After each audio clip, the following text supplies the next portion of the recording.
like to call this regular meeting of the CRPD for the January 20th. If you would you roll call first, right? We received advance notification that Secretary Reyes would be absent this evening. Director Danzel? Director Yearwood? Here. Vice Chair Lineback? Here. And Chair Sloan? Here. And now if you would join me in the Pledge of Allegiance. I pledge allegiance to the flag of the United States of America and to the republic for which it stands, one nation, under God, indivisible, with liberty and justice for all. Well,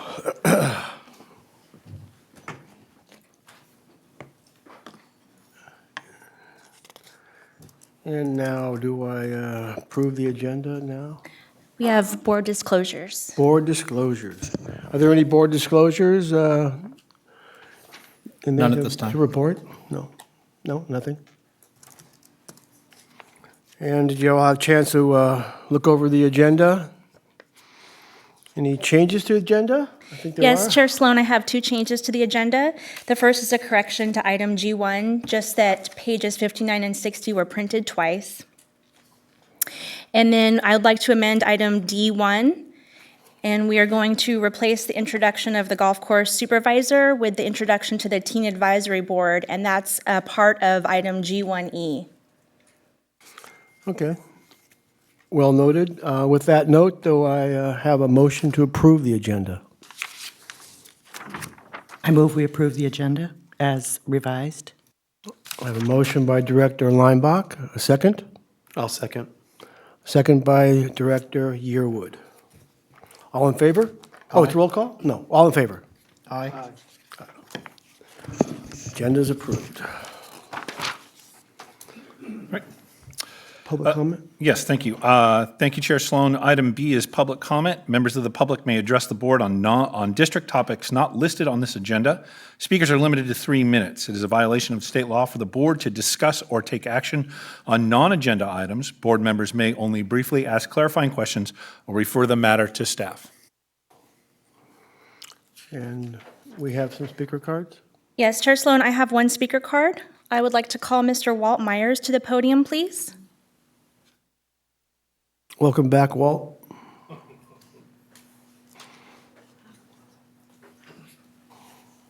My name's Walt Myers. I live in Rancho Cordova, and I'm going to speak a little bit about the golf course. First of the year, about the staff at the golf course implemented a change in the rates.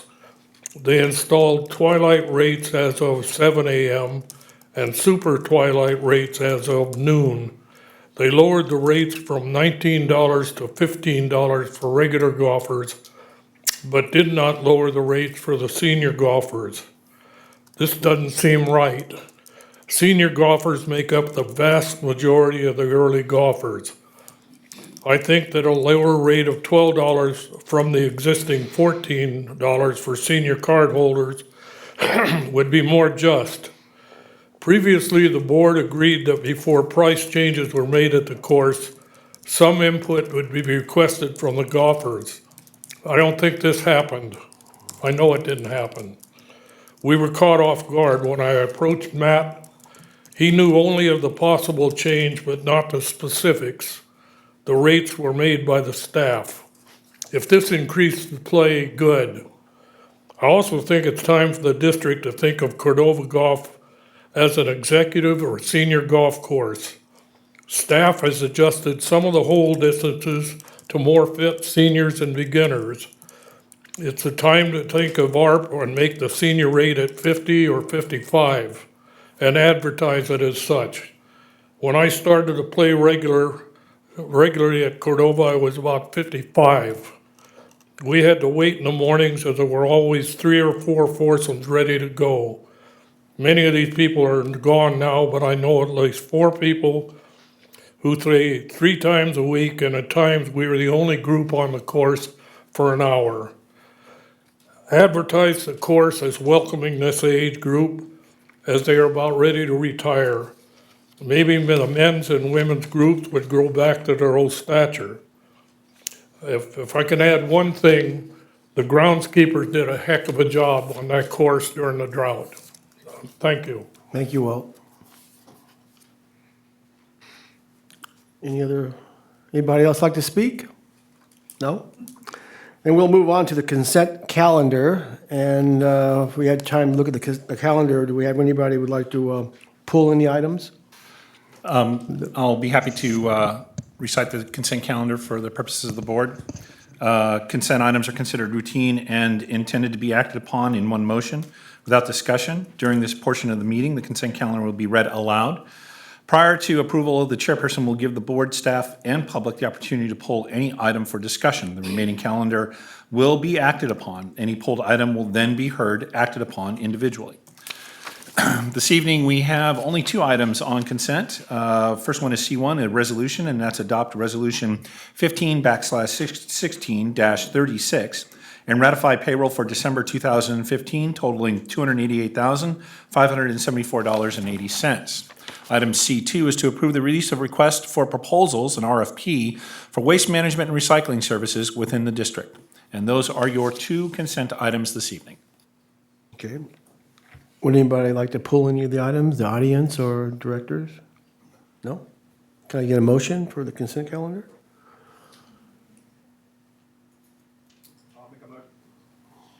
I'll make a motion that we approve the consent calendar. Got a motion by Director Yearwood. I'll second the I have motion. a second by Director Lineback. All in favor? Is that a roll call? No. Roll call. Director Danzel? Aye. Director Yearwood? Aye. Vice Chair Lineback? Aye. And Chair Sloan? Aye. Secretary Reyes is absent. Okay, now we're going to do the resource special note, introduction to the team advisory board.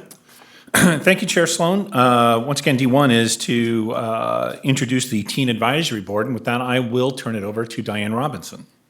Good evening. So as part of my quarterly report, I wanted to introduce to you some of the 8 members of the Hideout Teen Center's Teen Advisory Board.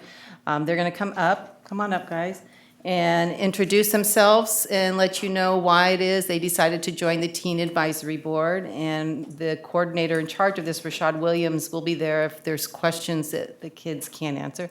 I've worked a couple days with these guys, and they are probably a little nervous, but they've done a great job in practicing. So it'll come on up. We're going to start with Andrew.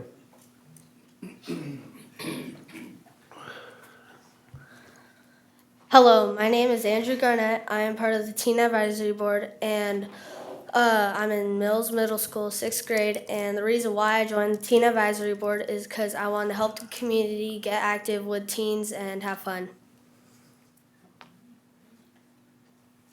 Hi, my name is Marisol Carrasco. I am a 6th grader at Mills Middle School. I'm the programming officer for the Teen Advisory Board. Just in case if you don't know what it is, the programming officer is the person who is in charge of the events, the event committees of all the events that the CRPD Teen Advisory Board puts on. And the reason why I joined the Teen Advisory Board is that way I can encourage local teens to get more involved with the community. I'm Nova. I'm in 7th grade at Mills Middle School, and I'm the secretary on the Teen Advisory Board.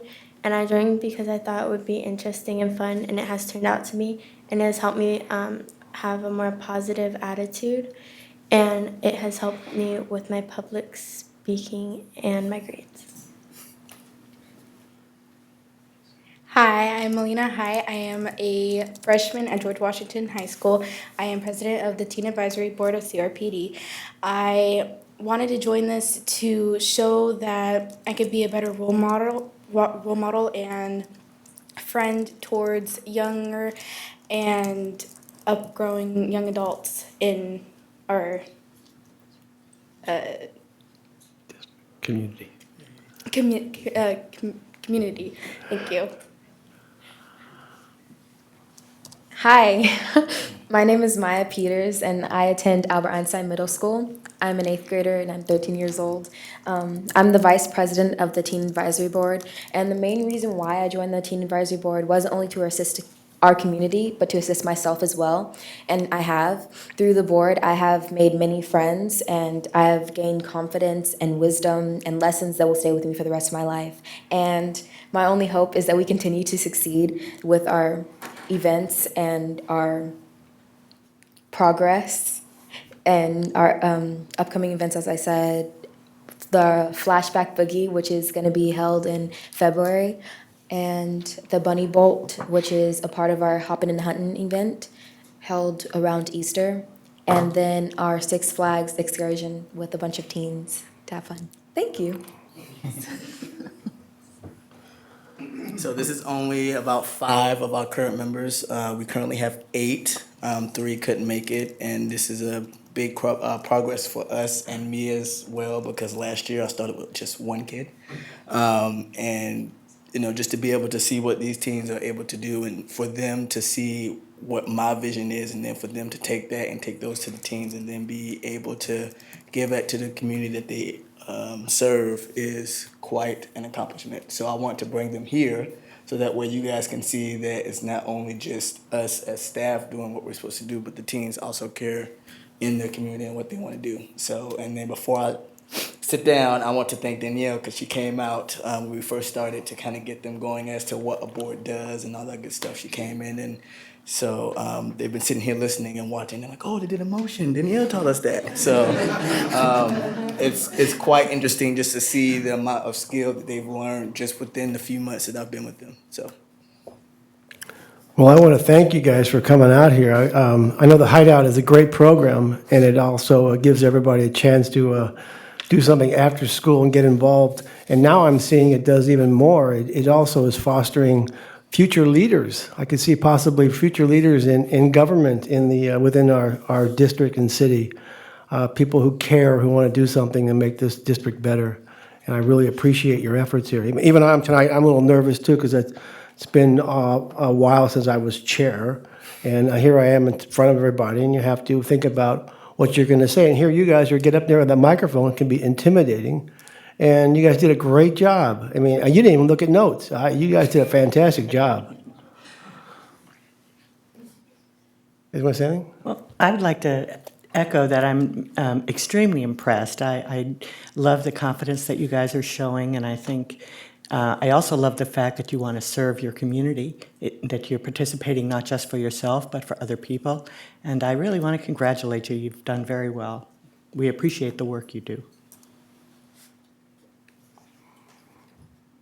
If we can get a story for the grapevine on these kids.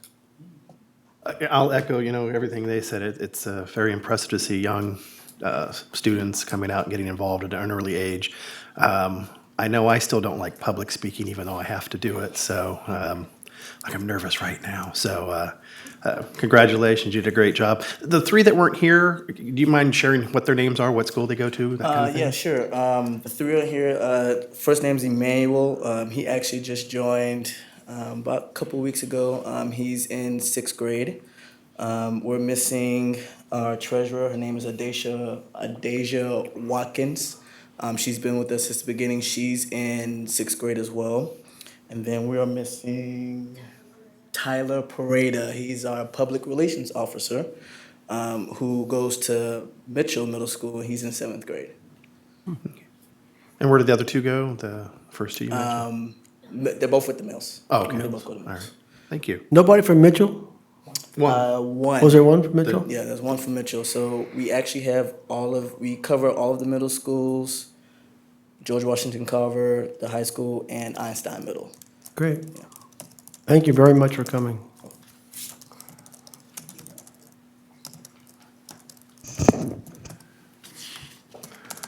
So, with that, we're going to go on to our regular calendar.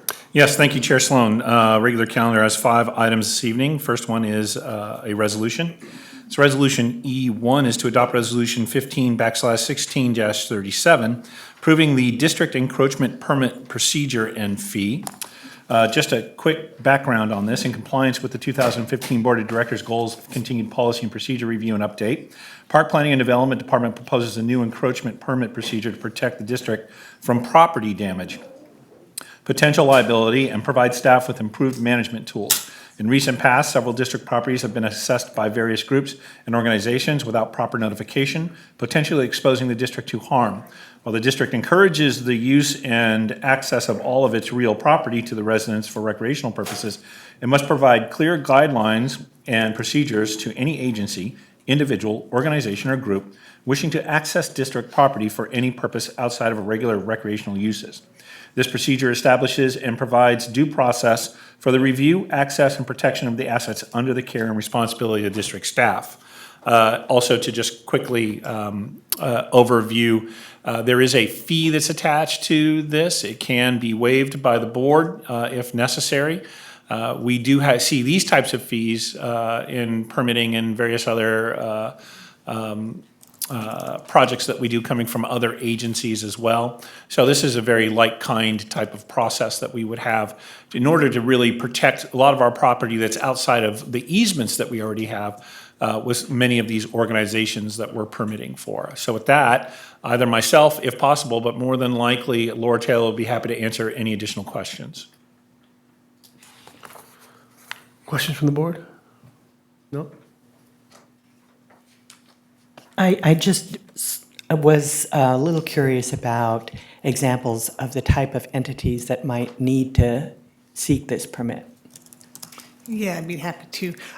This was one item that we did talk about potentially being approved by the board with our Folsom Cordova Unified School District. And as you know, a lot of our properties are immediately adjacent to Folsom Cordova Unified School District properties. And we had one instance here recently where there was a contractor who talked to one fellow in the park district and said he was going to do one thing and for a project that was on school district property and wanted to access through our property, and then had a different story for somebody else and had a longer period of time that he was wanting to access the property. So one of the things this does is help us communicate among our departments a consistent message as to what we're really expecting. It also another example would be in the Villages of Zinfandel, there's a mound between the Villages of Zinfandel and the Capitol Village,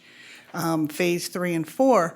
And we own that. That's a landscape berm that we own. And we had reviewed the plans and approved the plans through the city, but what we were never notified of when they planned to start cutting into it, even though it was our property.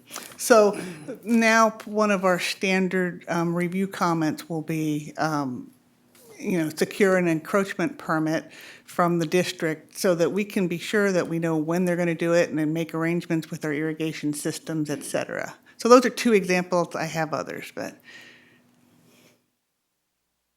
Great. Any other questions from the board? Can I field the motion here? I move the Board of Directors adopt Resolution 15/16-37, approving the district encroachment permit procedure and fee. I have a motion by Director Yearwood. Do I have a second?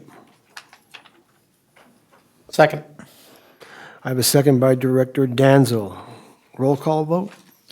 Director Danzel? Aye. Director Yearwood? Aye. Vice Chair Lineback? Aye. And Chair Sloan? Aye. Secretary Reyes is absent. Okay, on to E2. Thank you, Chair Sloan. Item E2 is to authorize the district administrator to execute a 2-year service agreement with the American Guard Services Incorporated, AGS, in the amount not to exceed $151,000 for security patrol services throughout the district. With that, I'll introduce to present the rest of this item, Jerry Dobbs. Okay, I went ahead and asked representatives from American Guard Services to go ahead and attend the meeting. I have them up front here, and in case you may have questions about what they had to offer. But what we were looking for was a security service that had well-trained officers and look like officers when they go ahead and patrol the parks. And we were looking for somebody with a company with a really solid track record to help us with security throughout the park district itself. As you know, we also have special events where many times we have to have security present to go ahead and just be on hand, and just in case the party gets out of hand, or that we have crowd control situations. And so in reviewing the services here, we went ahead and said that it's been a while since we've been able to bid this out. Been about 7 years, so it was time for us to go ahead and bid out the services again. And after reviewing the proposals that were presented to us, we agreed that American Guard Services seemed to fit the bill. And I'd like to go ahead, if you guys wouldn't mind coming to the podium and introduce yourselves, explain a little bit more about your services. Yeah, my name is Jason Johnson. I'm the Northern California branch manager, basically in charge of area covering from Bakersfield all the way up to Reading and everything in between. We provide services for all types of different clients. Some of our specialties are retail, and in the East Coast, Florida, we provide services for all the major cruise lines and maritime security. So we do a vast majority of patrols, retail security, standing posts. Out this way, we have patrols for UPS, DHL, Aramark, big, large services. We work with cities and do crossing guard services with a number of cities throughout Northern California as well. Any questions? Can we see the uniform? Yeah, this is our area supervisor. So this is basically what it'll be, but the pants will be a choice of either a solid blue or a green and black, or green with a black stripe. The pants that he's wearing here is a designator for the supervisors, which is a blue with a red stripe, but the tops will be the same. Is this armed or unarmed? This is, well, it is unarmed in the fashion that the officers will not carry sidearms or firearms, but it was requested that they have baton and pepper spray. So armed officer is designated with baton, pepper spray, and a firearm. These officers will not have firearms, but will be trained in and have certificates for baton and pepper spray. So it's a whole escalation of force thing there. And it shows better, more of a presence. Questions? Well, in this bid, it talks about, I guess, a quote or a number for armed officers. Would we ever use armed officers? We have not used armed officers. In fact, we had unarmed officers patrolling the parks, but they did not even have batons or pepper spray. In lieu of what we've been experiencing here recently, I felt it was appropriate to go ahead and make sure that at least they had a tool on hand to be able to utilize. Same time, they would also be in contact with the police department to make sure that if there was a more serious event or occurrence, that they would go ahead and handle that. We went ahead with the option of making sure that they were armed with at least a baton and pepper spray. Thank you. I know at the CRPD meeting today, one of our topics for our conference is just this very topic, armed or unarmed, or whether we do a contract with the actually police or park rangers. And so, and they actually asked if an unarmed patrol company would be interested in speaking or being part of a panel. Would you guys be consider that I kind would of? most definitely, yeah. All right, I'll follow up on that. Yeah. Thanks. Any other questions? Terry? Would your services primarily be patrol by vehicle? That is correct, yeah. We have a vehicle that is going to be presented as part of the service. It is a hybrid vehicle as well, because we're going to be doing a lot of driving. So not only does it benefit, our end as far as economically, but as far as the environment as well. So yeah, it's a Ford Focus. It'll be a hybrid vehicle. It does have designations. It's all black. Our markings that say American Guard Services, are in yellow, but reflective yellow, so they can just see it at night and during the day very easily. There's our contact number on there. Our 24-hour dispatch is marked on the vehicle. And again, the lights will be working and accessible. Great. And locking services in the parks, would that be included, or do we continue to? Yes, we count on the security to make sure that the facilities are locked up like the restrooms. And we have certain gates that would be locked up. I plan to go ahead and set up a meeting with American Guard Services and our recreation staff and Park Services staff to go ahead over the concerns that we have within the district. We have a few hot spots that need to be checked on possibly 2 or 3 times a night. And so we wanted to make sure that they're aware of those issues that we do have here. I also want to stress, in checking their background and doing the reference check, I was extremely impressed how responsive they are. In fact, even at the last minute, they're able to go ahead and provide guard services for any type of need that we may have here within the district. Yeah, and to touch on that, we usually try to staff what we call flex or reserve officers, which don't have a designated post, but are available for on-call services. We have a pretty good number that are ready to go at any given time. So a 24-hour notice is more than enough for us to be able to staff anything extra. Or if we have call-offs, it's. How large is your force? In Northern California, we have about 227 officers. As a whole in the company, we're approaching 5,000. Oh. Yeah, we're about the 6th or 5th largest security company in the nation right now. Great. I was quite impressed with the training program that they have for their staff. They went into great detail in their it wasn't a pamphlet, it was actually a small book that they sent to me, persuading me to consider them for the services. They did an excellent job in presentation. Great. I feel safer already. That's what it's all about. Any other questions? I got one more Director question. Yearwood? Jerry, Yes. so does this service, is it just one vehicle patrolling all of the parks during our normal hours? We want security patrol, it's just one? Is that correct? Or is it more than one patrolling the entire district? This is something we'll be talking about with them Okay. to make sure that if there's a need for 2 vehicles, because our park district is quite large. This is where we go ahead and settle down on the logistics on the hotspot areas particularly. I'm looking at areas like White Rock, Hagan Park, let's see, probably Rosemont area where we do have some of the issues. Because they may have to go out there 2 or 3 times during the evening.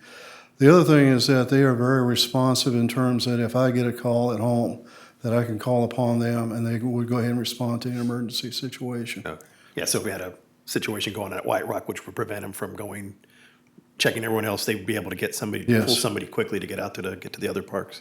That's one of the things I found out is that this is the area supervisor right here. He can go ahead and bring in extra if he needed to. Yeah, and the area supervisors have vehicles, so he can respond to either relieve the officer of the duties of what's going on there, or he can take over the duties if the officer's tied up, given a police report or whatever. Great, thank you. Okay. Any other questions? Anybody want to make a motion? I move the Board of Directors authorize the District Administrator to execute a 2-year service agreement with American Guard Services Incorporated, AGS, in an amount not to exceed $151,000 for security patrol services throughout the district. I have a motion by Director Linebaugh, I'll second. and I have a second by Director Yearwood. Roll call vote. Director Danzel? Aye. Director Yearwood? Aye. Vice Chair Lineback? Aye. Chair Sloan? Aye. And Secretary Reyes is absent. Okay. Welcome Thank you aboard. guys for your time. Going to E3. Yes, thank you. Chair Sloan, E3 is to authorize the district administrator to execute a revised memorandum of understanding, or an MOU, with the Rosemont Little League for the use of the Rosemont Community Park. With that, I will once again introduce Diane Robinson. Okay, so this is a revised from in November 20th, 2013. The board approved an MOU with the group and with Brian Hendricks, our recreation supervisor too, at Maith, they're now taking over. We reevaluated, taken a look at some things and made some minor changes on this. This is just a revised, it is for preferred use at the Rosemont Community Park. It does still include that CRPD maintenance staff will do their part for basic mowing and park maintenance and will, when we can, assist with some additional projects. This goes back to $10 participant per season. They have a spring, and then it'd be $5 for the fall ball per participant on that, in those fields. And so that is what we're bringing forward. Questions? Questions? Director Linebach? Well, you say this is a revised MOU, but could you specifically say what is different from this MOU versus the last one? What are the changes? On this one, on the MOU, we have clearly defined the per season, stating that it's $10 for the spring and $5 for the fall season. We've also made it on, I believe, this is similar to the soccer one, where they are limited to their, and Brian's in the audience if I mess up, but it's their limited use of the sport field, so they cannot have it more than 3 times per, yeah, why don't you? I've read this about 100 times in the last month, but. Good evening. Hope everybody had a happy holidays. So as Diane said, we're just trying to take the MOUs from 2013 and make them a little bit more, they were written a little bit vague on purpose at that time, but to clean them up so the groups and us have more understanding. So the changes are, like Diane mentioned, is you take, clarify the 2 seasons, which the Little Leagues have a spring and a fall. Because they charge quite a bit less for their fall ball, after we had numerous meetings with them, we worked out a verbal agreement that we would charge $5 for the fall ball because they charge a lot less for their participants for fall ball. Another thing is since we have an official communications department, that there is also a portion in there that if they put up banners or signs or things in our parks, that it needs to go through the communications department for approval on those banners. So at the same time, we're sort of taking back the ownership of our parks. But, and then also there was a lot of blank area as for that $5 or $10 participant fee, what do they get? So besides the participant or the preferred usage at Rosemont, they also get satellite sport fields. So we define that better to show that to help with their programs, what other parks they also get. So, if they wanted to rent out Mather baseball field or Peterson that has a fence, they get a 50% discount. The other fields, they get that as part of their $10 participant fee. So it's a lot more laid out, a lot more explained, and we're just trying to make them uniform. Next month, hopefully you'll have another one, and we'll have one for you from Rosemont or our Rancho Cordova Little League, which will be written identical. Any questions? Questions? So I assume that you had meetings with them and talked to them, and there's no surprises here, and we're not going to have a packed board meeting next month with a bunch of little We have leaguers? sent the MOUs to them. I've had communications with the new president, Okay. and he verbally gave his blessing. Not getting as well communication from Rancho Cordova Little League president, but we have a meeting, her and I are going to meet one-on-one next week. Okay. All right, Okay. thank you. Thank you. Real quick, how many participants, how many players are there in Rosemont softball? Well, Little League? they have supposedly 650 with an 800 cap, but the ones that use our fields, oh, excuse me, that's Rosemont. I'm thinking Rancho Cordova. Sorry about that. Yeah. So Rosemont Little League, I think they're somewhere in that 200, 250. And they use all Right now, on our they fields? currently, because our program is smaller, they've only been using Rosemont Park. They have not used our outlined satellite fields. They are looking at increasing with some additional teams. So they are communicating with us now about some of the outlined sports satellite fields. But they haven't used those in the past 3-4 years. Thank you. With that, I'll field the motion here.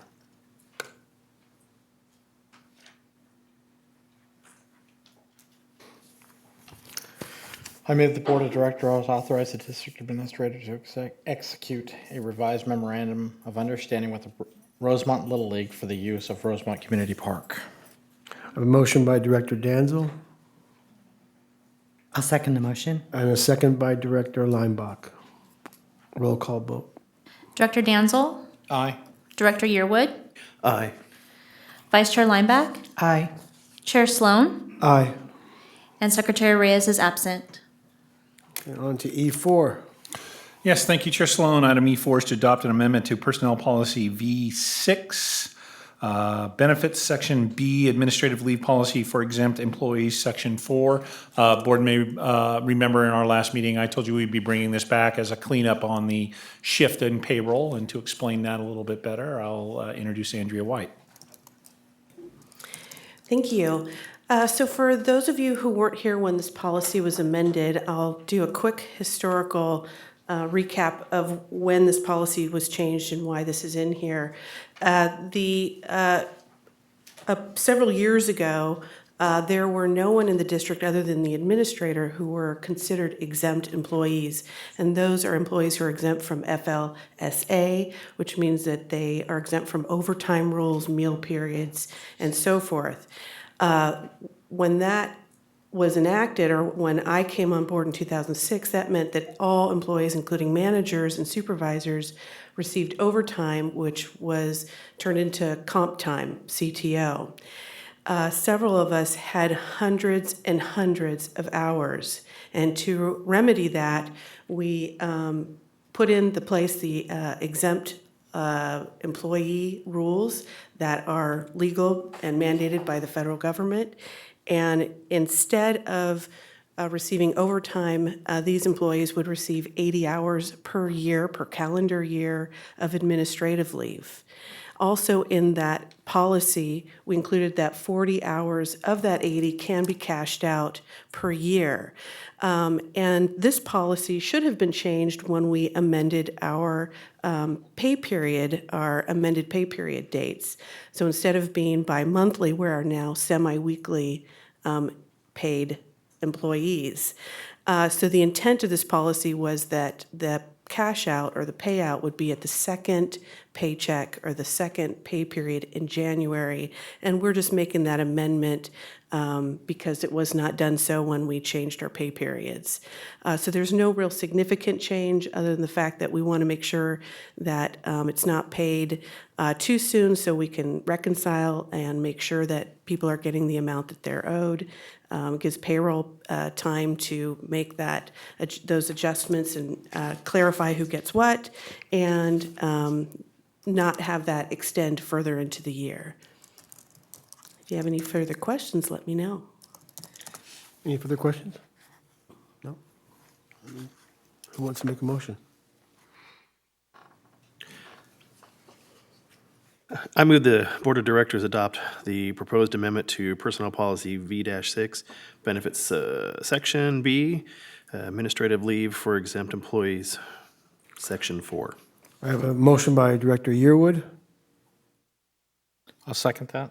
and a second by Director Danzel. Roll call vote. Director Danzel? Aye. Director Yearwood? Aye. Vice Chair Lineback? Aye. Chair Sloan? Aye. And Secretary Reyes is absent. Thank you.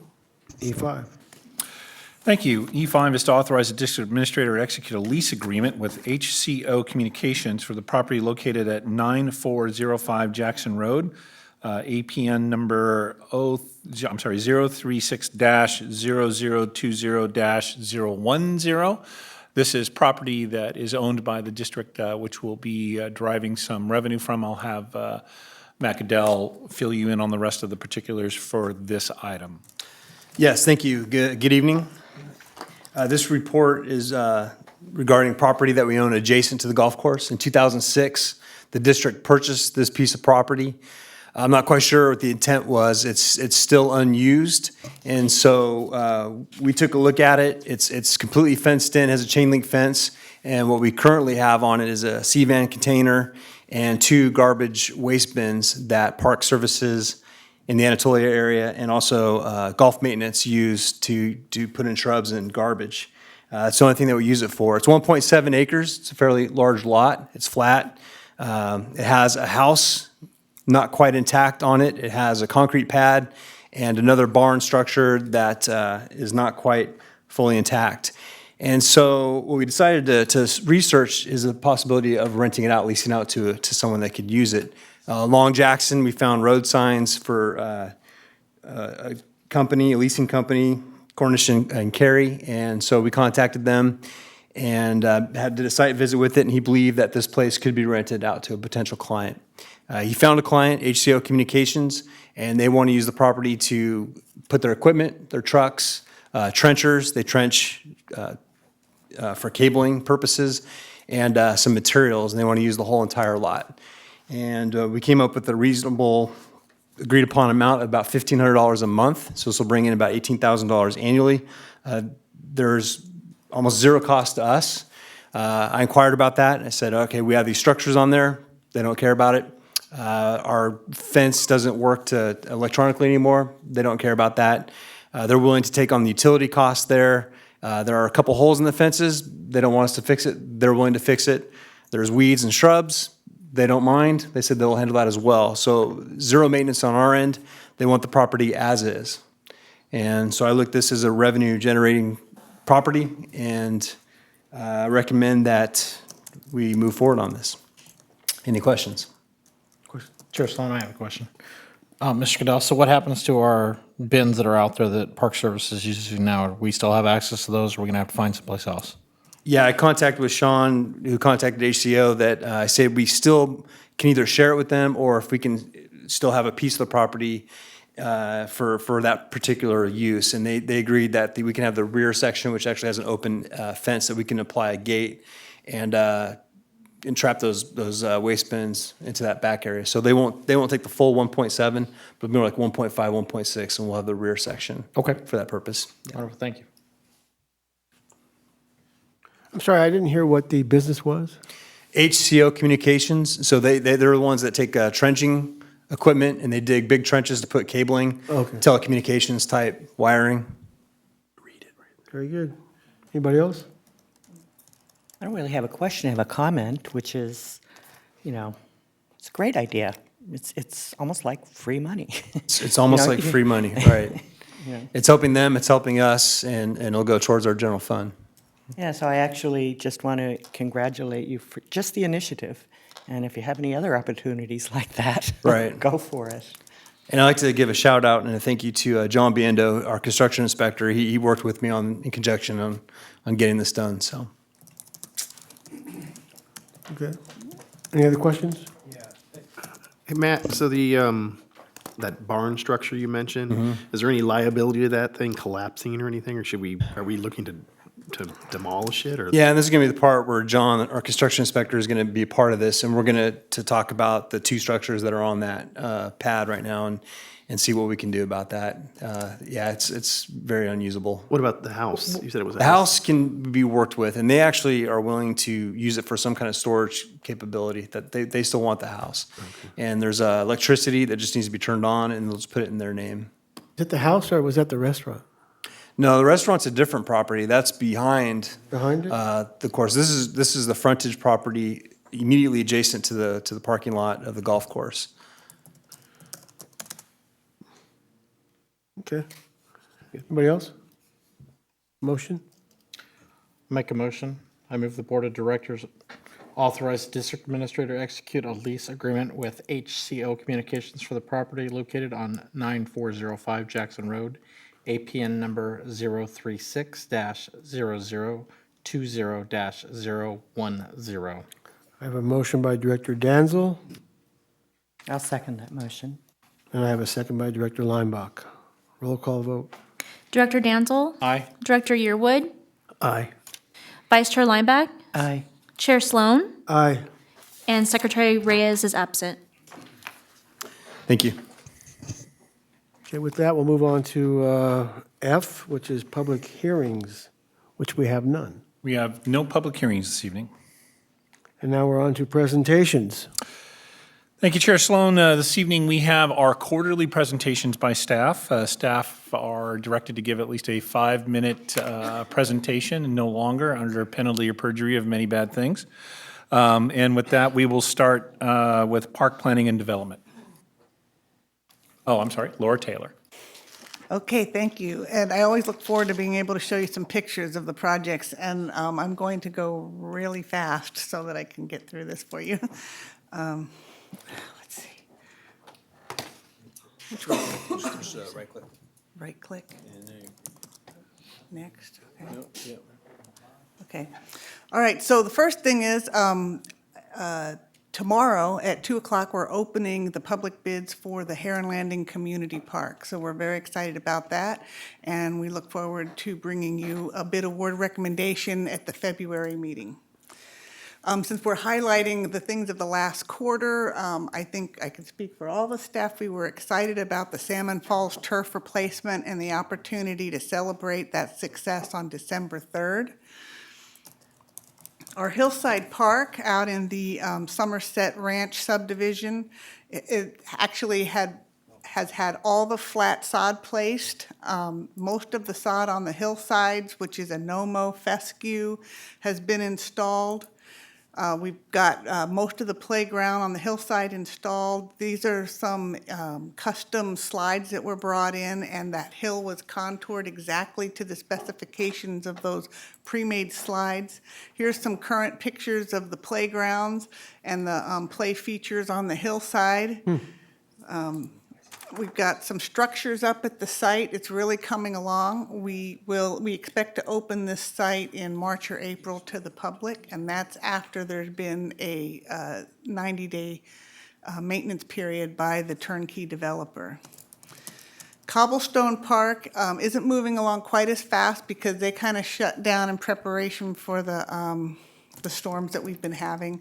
They did get the walkway connection that goes through the park that connects the villages of Zinfandel Bike Trail, and then it goes to the street, and you can see in the very far background the clock tower for the Village Green Park. So it's going to be a very nice pedestrian connection there. I'm going to spend a little bit more time on Chase Drive. I'm going to try to go real fast. This is a project that we've been working on with the city and the Soilborne Farms, Folsom Cordova Unified School District, and also the Sacramento County Regional Park System, because they are bringing a regional trail up connection from the American River Trail System into our park and eventually all the way to this intersection. So the just major parts of this project, it goes from the Coloma and Chase Drive intersection. One idea they're looking at is realigning that intersection and putting in a 90-degree intersection, which is a much safer intersection. And I've got some details to show you about what the signage might look at that location.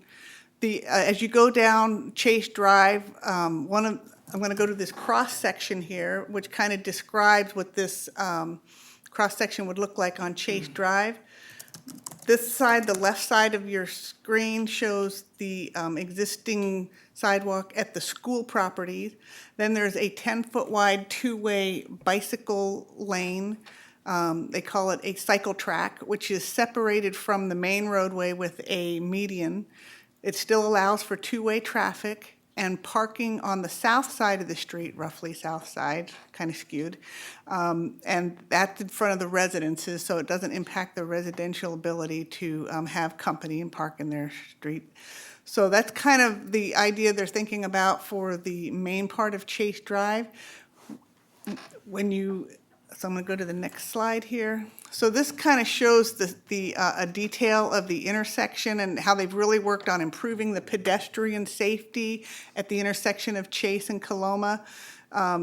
They're playing around with some different signage capabilities, and they're looking at tying in the design feature into the park with cobblestones, which we find all over this area.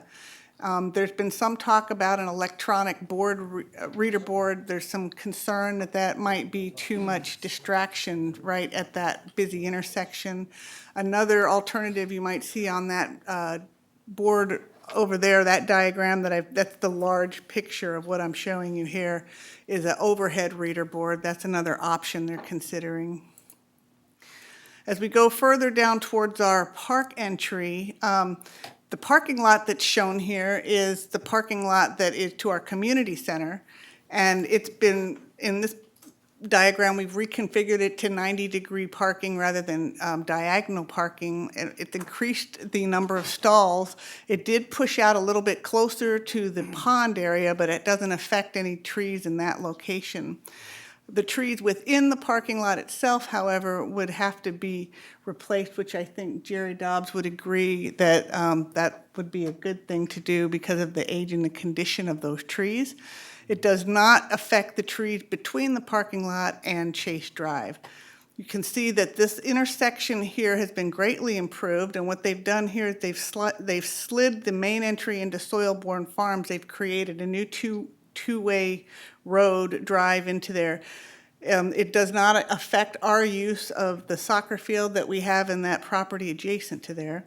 It also connects with the American River Trail extension that I talked about earlier.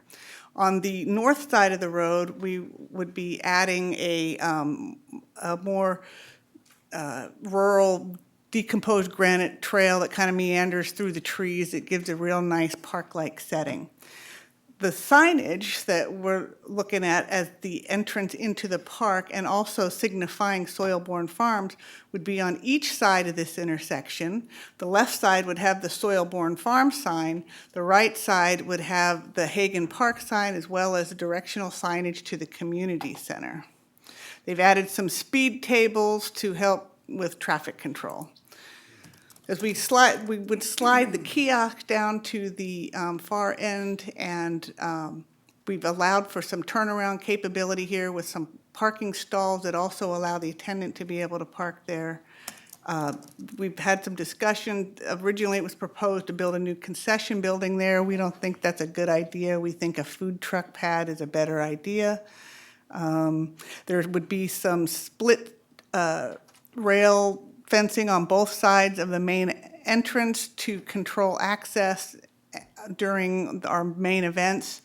And also there would be key access points the CCC has been, coordinated with on this project. So that kind of gives you a brief overview that took me 2 hours to get through the meeting. So if you have any questions about that, let me know and I'll be happy to answer them. Got a few other things, a Measure H Sun River Park course. We've got a couple of designs and layouts and a cost estimate that we did. City awarded $11,000. The cost is actually closer to $125,000. About 44% of that $125,000 cost is for maintenance and replacement.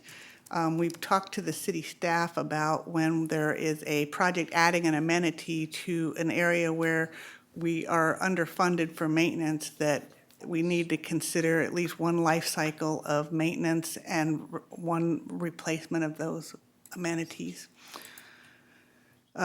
Working on Measure H disc golf. We can't do a tournament-style facility in any of our existing parks, but we may be able to add a couple of practice recreational holes, and so you may see us come to you later with a proposal on that. The Sunridge Lot J development is a development project that we've been talking to the city about. It kind of starts to push, again, the need for an agreement between the city and the district about the district's acceptance of the city's open space. In this diagram, this project is south of Douglas Road. The existing Sunridge subdivision is to the east of this. The green site is a Quimby Parkland site that would be CRPD property, meets the Quimby requirements for the subdivision. The yellow is what the city requires for a city open space. And so there's a question about who would take over that maintenance and ownership. And that requires an agreement between the city and the district that we are yet to have that come to an agreement. And that's all I have for you. Questions, board? Any questions? I only have one, Ms. Taylor, that I just would like to have a copy of that presentation, just so I can look at it further. I mean, that's it, that's all I have. Thank you. Anybody else? I have a question about the Frisbee golf. That's Measure H is going to fund something about that. I think Peter Budge was part of that whole thing. He presented it and brought it to the city council. Is this something extra, or is this it? So we've been working with that applicant group, Peter Budge was one of them, as well as city staff, and we haven't been able to locate they originally wanted 18 holes, and there's not a location on our park property that we can find that would accommodate 18 holes. So we've had continuing dialogue with the city staff, which is, at this point, we're looking at where can we add some practice holes that work within our existing parks. It's a facility that we'll have to look at in the future in our future parks. But one of the things I should mention is that a tournament-style disc golf course, similar to the one, if you drive north on Hazel, there's one off on the right-hand side. Near Oak, yeah. Yeah, they take approximately, anywhere from 20 to 40 acres. Right. And we don't have that. And the other thing is that it's a prohibited activity within the American River Parkway, so that kind of puts us out of being able to consider it in the, in that Hagen Park close to the river. So. Right. Well, with a few scattered holes, people can get creative and make 18 holes out of 5 baskets. I mean, it can be done. So. And actually, we're meeting this week with the same person that designed the Hagen, the Shady Oaks disc golf, to get some ideas about where we could put some of these holes in our existing facilities. Great. Okay. One thing I wanted to add to Ms. Taylor's presentation is the discussion on the open space. I think some of Board Member Danzel and Chair Sloan may remember that we had a discussion with the city over a year ago, probably about a year and a half ago, about properties being identified as park properties. And the issue comes from the fact that they're actually open space properties for the city.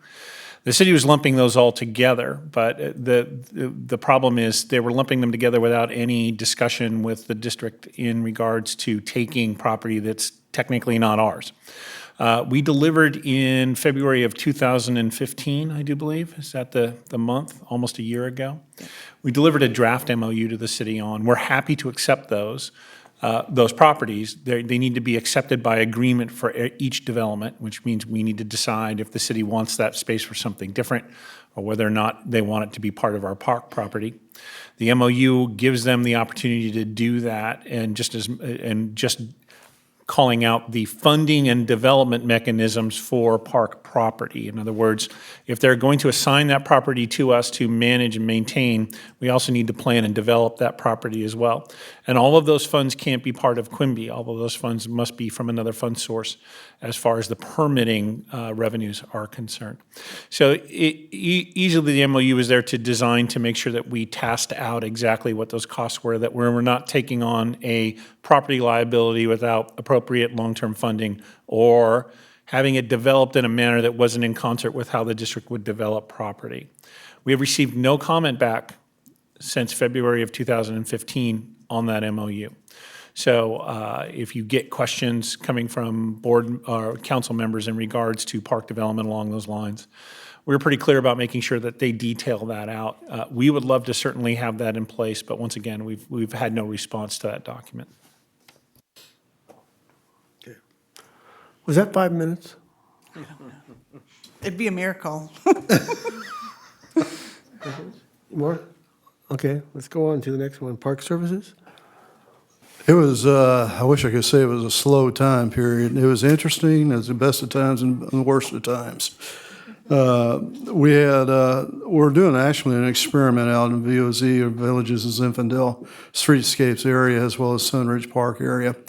putting down a humate product as well as charged carbon, and using tree growth regulators to help increase the vitality of plant materials, but also increase the vitality of the soil structure.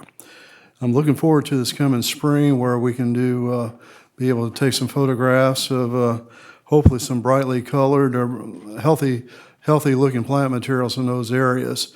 It's a management tool that we can go ahead and utilize.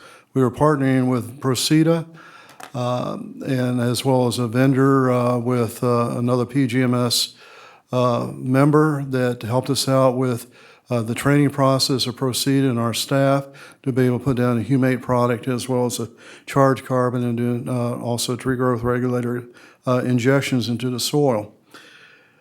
I had a Christmas present. I got a call that we had a robbery at the corporation yard. Quite amazing. People are very bold. And one of the things that was interesting was that they were there for almost about 2 hours, the way we figured. The police were called. They have taken fingerprints, but I haven't received any reports as to if anybody's been apprehended. But we had about 4 of the trucks were broken into. 2 were actually trailers on the trucks, and the toolboxes were broken into. Varied between, depending upon what vendor you go to, about $6,000 to $8,000 worth of equipment. And we're in the process right now of doing some retrofitting of our trailers, what we call pancake locks, to make it more impossible to try to break in. So that was my Christmas present, what I had to deal with at that time. And that was on a holiday, very much similar to what happened over in May there at Thanksgiving. They had a robbery over there as well. And I've been working with Recreation to go ahead and get an estimate of how much was actually stolen. We're working on more security issues or how to address those problems out there. At this point is a slow time of the year because a lot of our guys have taken off. Many take off during that time. It's a slower time of the year to be with their families. So we basically had a skeleton staff throughout the entire season. But we still had some surprises, like at Stone Creek where a 6-inch water line broke. And unfortunately, it was over 6 foot deep in the ground that we had to excavate. And we got that repaired. But we lost quite a bit of water. But we're hoping that in the future, we should be able to track a break like that more quickly in the future when we start using some of the technologies available to us out with irrigation systems. At this time, I'd be glad to entertain any questions that you all might have. Jerry? Well, another item in your report was about new cameras with motion detector devices and infrared cameras. Yes. At the courtyard. And were they installed before or after this robbery? And it was installed the day before, and we received a quick training on how to use them. And when we thought we had them activated, they were not activated. They were actually in place, for 3 days, my mistake. We received a call from the alarm company on the first day of activation and found out they were not activated at all. So we had somebody make sure that the keypad was activating the entire alarm system. A day or 2 later is when we found out that the alarms were not activated appropriately. So we brought out Bay Alarm to go ahead, and they had to repair one of the cameras. It was actually knocked off the pole. And to go ahead through another training process to make sure we were doing it correctly. And in actuality, what we're getting ready to do is that it'll be automated in the evenings. If it's not set by 6 o'clock, it'll be fully automated. And then we'll go ahead and disable it in the morning when we come in. I'm a little confused. So when you have the Bay Alarm people come and sell you a product, they don't come and set it up and make sure it's working and show you, like run through it all, or? They did set it up, but the training component, you almost have to go with each person to make sure they're pressing the keypad appropriately. And when I was trained one way, another person was trained another. And so we brought Bay Alarm in after the break-in. I said, we need to get this rectified. And we want somebody here to show us how to do this the correct way, not have two different ways that are going on at the same time. So there was no alarm that went off too, no bells or whistles going off? No bells or whistles, no. I know that some of the ones around my house has that and also notifies someone at a dispatch. Fortunately, we did have the older cameras are still working. We were able to view footage. We were able to identify there were two people that broke into the yard. We could not make them out whatsoever. We could tell they were people, and that was it. And we were able to tell where they came in to the park itself. And that was about the best those cameras actually did for us. We're hoping with the newer cameras with a silent alarm, it activates immediately to Bay Alarm. People can't hear it. Infrared motion detector goes off. We have almost like a daytime picture of what's going on versus what we had with the older cameras. It was still very dark with the older cameras. We just barely made out silhouettes. So I guess the investigations have been being taken care of by the police? They brought in their own CIS team to take fingerprints. They got several. We leave it up to them to go ahead and continue with the investigation. We provided them a listing of the equipment with serial numbers, model numbers, and estimated cost. So I know they were also actually checking out auction sites, for sale sites online to see if there's any of the units out there. Yeah. Yeah, okay. Well, hopefully we find them. Yeah. Maybe with our new security people, this wouldn't have happened. They've been out there like real fast. All right, so let's go on. Are you done, Jerry? Yes, I am. I'm also at the CRPD. They're looking for someone to come and talk about water conservation and trees and maintenance. Would you be interested in being on a panel for that? Well, I never shy away from talking, so that'd be fine.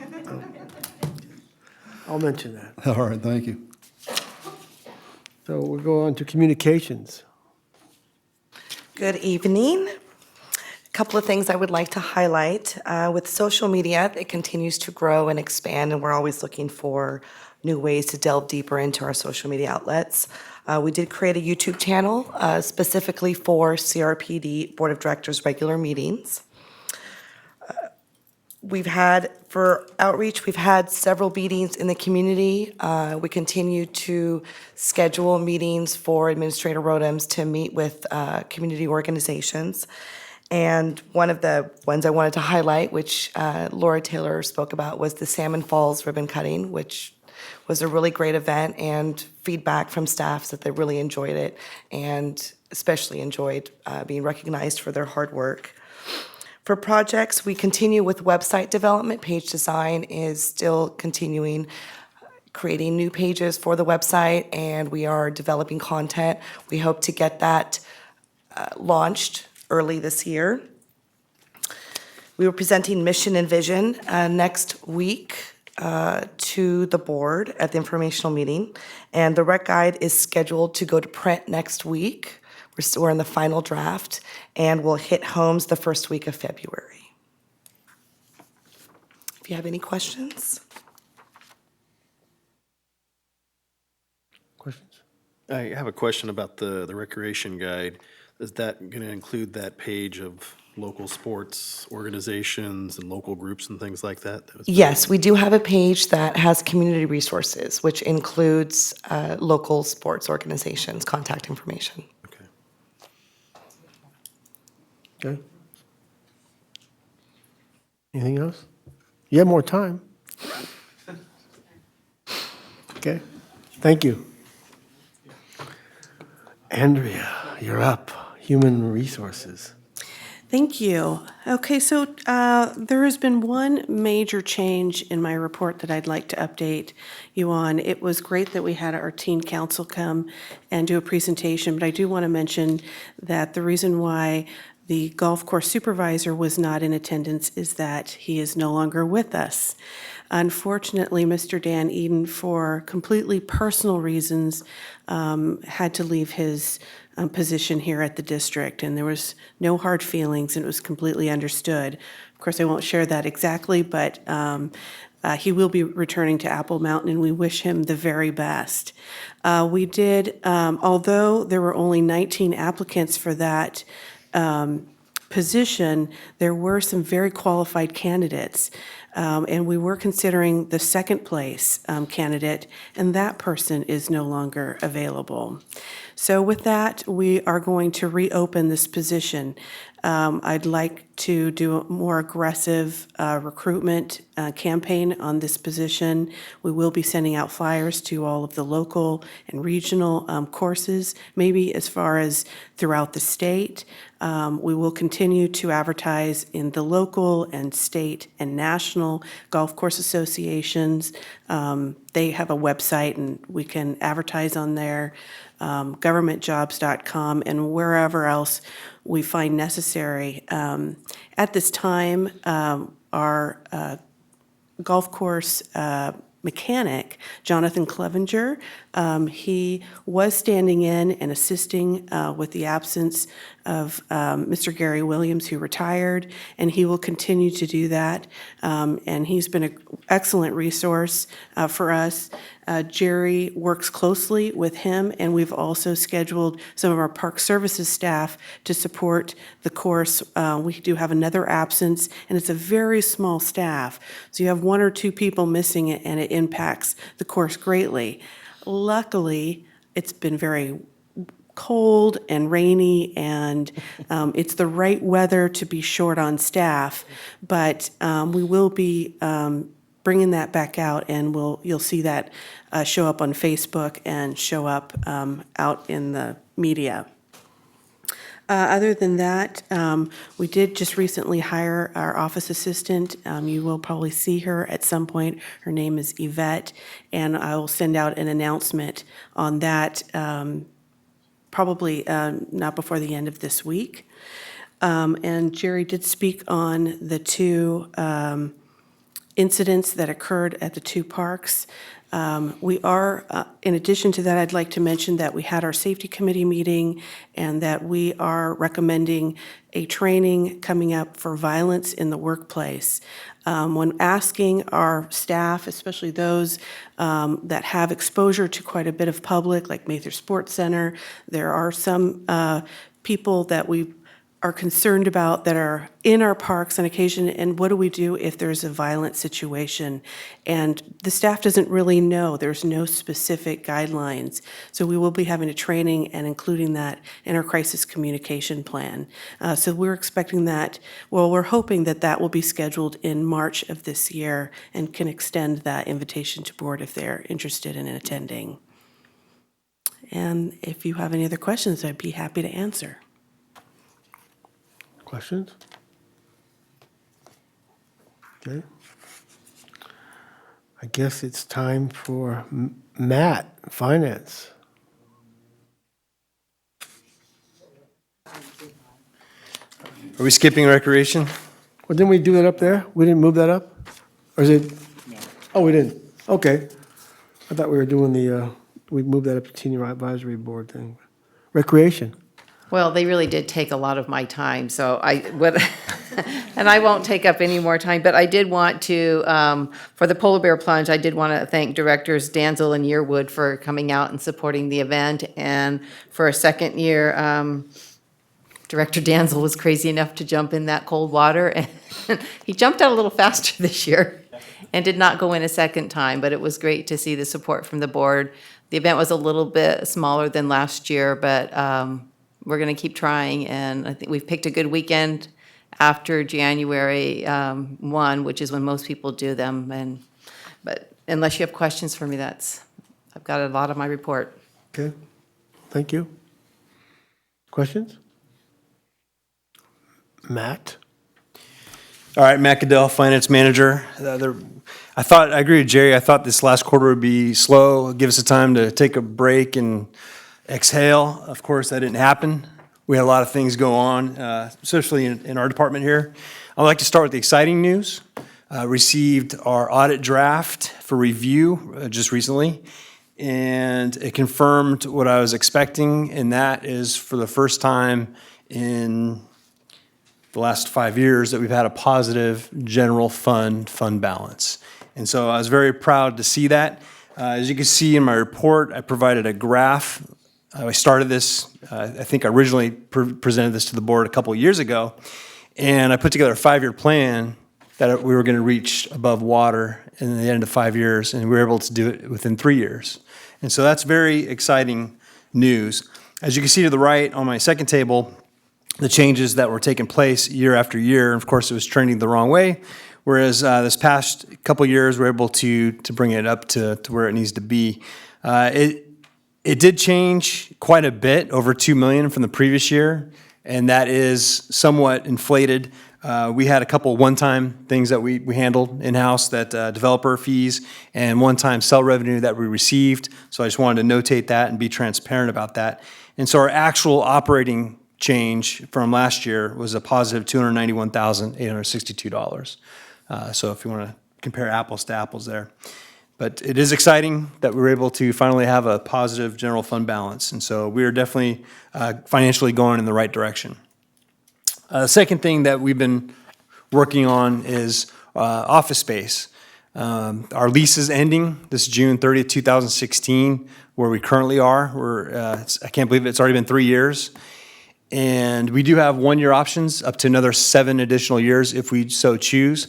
But I figure since we are at the tail end of our original lease amount of 3 years, this gives us time to, and due diligence, to take a look and see what's around us and see if we need to think about location, if we need to think about what we're paying and what rates we can get elsewhere. And if you drive around, there are a lot of empty office buildings and the rates are phenomenal. And so we decided to put a survey together, receive some help, and find something that's comparable, if not better, than what we currently are sitting in. So we're going through that process right now, and we'll be bringing a lot more information to you in the near future on suggestions, options, and direction.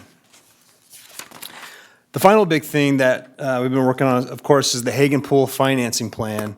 This is something that my department has been monitoring since the beginning, which we took a hard look at this back in 2013, 2 years ago.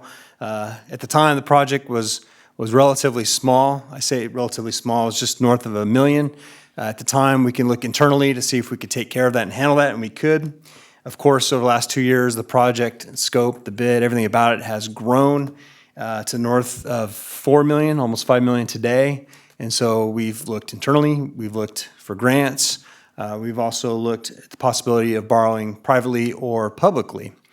And so we are currently still in the process of that. It takes time to get a good understanding of who we are and what we're capable of doing. And so with the draft of the audit, it's going to help support and continue that progress.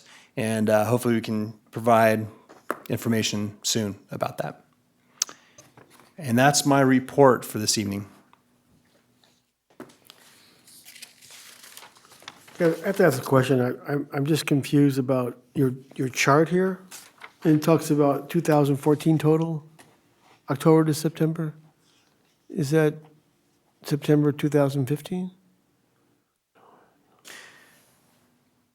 No, they're years, so it's not October. So that marks the year 2010.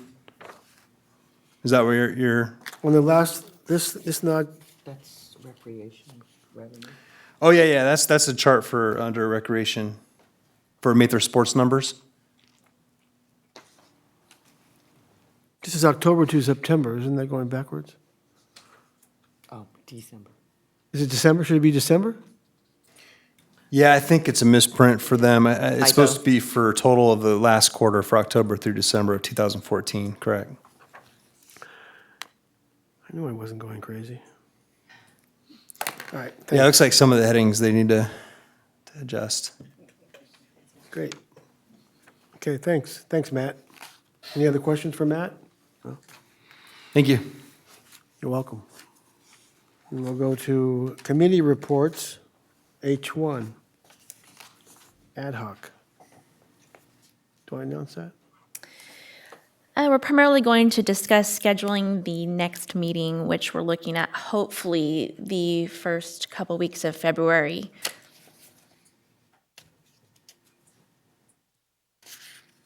The ad hoc committee for the evaluation of, the annual evaluation of the district administrator, we came to a conclusion, I believe, that we were okay with it. At least Vice Chair Linebuck and myself, being on that committee, we went over it before the changing of the guard.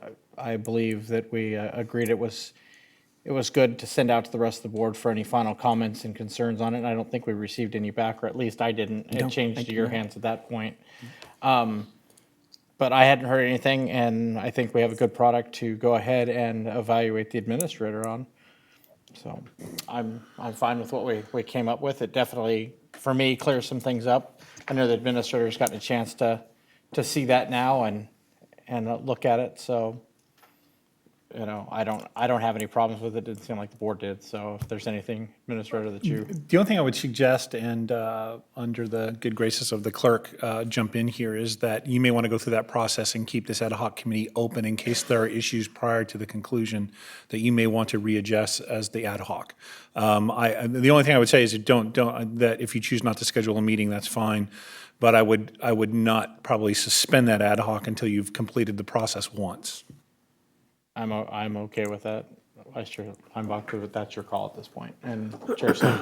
Well, it's actually Chair Sloan's. I have no problem with the continuing the ad hoc committee with the two present board members attached.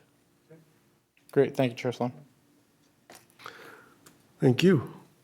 Now we're going to go into I, which are Board of Directors items, board member reports, and we'll start with Director Danzel. I know I didn't put anything down for this month, but the one thing that I did mention, I believe it was last month or maybe it was November, is that I had been asked to speak to the Leadership Branch Cordova class. Wasn't really given the full scope of what I would be speaking about. Every year changes, in this year, myself, County Supervisor Roberta McGlashan was there, Jeff Soe from City Council of Citrus Heights, and the new school board member from Folsom Cordova. We were all there, and they asked us basically about how we got into politics and different things like that. It was a little different than when I went through class. I believe it was different when Director Yearwood went through class, but it was our own personal experiences about how we got elected, what we had to do. And what was interesting is the member from the school board, nobody ran against her, so she was basically ran uncontested. It was not a problem for her. Mr. Stowe from Citrus Heights, he had been appointed to it. He was on their planning commission. Supervisor McGlashan, she was actually, when she first got into politics, she was one of the original 5 city council members from the city of Citrus Heights. So she ran with 5 open seats. And then mine, I ran for the Park District, and then 2 years later, as we all know, I ran for city council. And we talked about that and how, you know, finances changed and different things, because it was quite interesting to, you know, talk to these people and let them understand what we go through on a day-to-day as an elected. Not, you know, some people, you know, Supervisor McGlashan, she talks about this is her full-time job, this is what she does. Some members of the panel turned around and said, well, yeah, I might spend 15 hours a month doing my job, and others turned around and says, you know, it might as well be a full-time job because I actually go out and talk to my constituents and things like that. But different, you know, we all get paid differently and things like that, that just the general public doesn't understand that, you know, Supervisor McGlashan makes X amount of dollars, we make X, school district, city council, we all make different types of money for what we do and different committees we have to sit on. So, and it was nice to see that the district's got a couple of employees taking that course, so they get to hear from myself and some others, but I think they are enjoying the class from what I got from both of them. And they had being their governance model, they had to actually play roles of city council members and staff and things like that and be interactive. It was kind of fun to see how because they get a very quick, short presentation on Brown Act, things like that, and closed session meetings, and it was funny to watch them all run into the conference room and, okay, let's all talk. Well, did you agendize it? What's that mean? You know, things like that. So it was fun to sit there and watch them have to go through things and not understand some of the things that we do, but now they do. So that's all I have. Great, thank you. Director Yearwood. Let's see here. Yeah, I just had two things with the holidays and all. On January 4th, I attended the Rancho Cordova Athletic Association meeting. It was a pretty quick meeting. All they did was hold their election for their new executive board, which is their president, vice president, secretary, and treasurer. No big changes. David Sander is going to return as the president. Guy Anderson as the vice president. I didn't seek to return as the secretary, so Dennis La Mancha is going to, he's from Rancho Cordova Little League, is going to take over in that capacity. I believe the Blue Marlins were going to vote as to whether they were going to join RCAA. How'd it go? What was the vote? Okay. So there'll be a changing of the guard with the secretary. I'll be transferring everything over to Dennis here in the next week or so, and he'll be taking over in that capacity, and I'll probably just stay on as a park board representative or something like that, so. And the other thing was I got to witness Director Danzel jump into the pool on January 9th, and I got some great pictures, if anybody wants to see them. Right as he's going in, almost halfway in, under, and coming back up. They're quite, quickly they're coming very, back up. yeah, I just went, so very spectacular. But other than that, that's about it for me. All right, thank you. Director Limbach. Yes, I attended the Rosemont Community Association meeting on January 7th, and there were a couple of items that referenced the district. One is that a member had an idea that they would like to offer to the district because there aren't many indoor recreation opportunities over in that part of the district, Rosemont, La Riviera, because the facilities don't exist to conduct the programs indoors. Wondered if the district could look at renting an empty space, that there's a lot of empty office buildings and things of that sort that are available, and maybe even get a civic-minded landlord to donate the use of space so that classes could be conducted for the children in that part of the district. I thought it was a fine idea. I don't know how much work would be involved in tracking down a civic-minded individual. But I thought it was a great idea, and I definitely wanted to mention it here. And then another person made a request that there be a decomposed granite trail around Rosemont Park. I don't really have much of an opinion about whether that would be an enhancement or not. There's already plenty of walking paths there, but it was something that they asked for, and so I am putting it on the table here. And I should mention that I did agree to be interviewed by the Grapevine regarding the Hagen Pool Complex, just as a representative of the district. And I would like to, in particular, say that I was careful on more than one occasion to mention that I was not speaking for the board, but merely as a board member, and that I could not speak for the other members of the board or the board as a whole. So there you have it. You mentioned something about the White House in that article, didn't you? I did. Thought it was kind of amusing that she included in the article. The point I was trying to make is that when you say you're going to renovate a facility, that doesn't mean you're going to go in there and slap a little paint on it. That you can look at old, fine structures that have been in existence for a very long period of time. And the reason why they're still in existence is because they are renovated over time instead of being allowed to simply be torn down because no improvements have been made. So that was my point about the White House, is there's an example of a very old structure that's been kept in, operating condition by renovation, so that the word renovation is not a dirty word and doesn't just mean slapping paint or patches on things. Thank you. I also was at the Rosemont meeting on the 7th of January, and another idea too, I was thinking, we got Einstein Junior High School is right there adjacent to the Rosemont Park. Maybe we could use one of their classrooms in collaboration with the school district to have a program for after school or something that we bring. I think that would be a no-brainer too. Dealing with some of the landlords out there might be tough, because I know that one shopping center has been a big issue with the landlord. Seems to be absentee landlord. And there's a lot of empty shops there that I would love to see occupied, but they're not, they're not. And the landlord doesn't even care.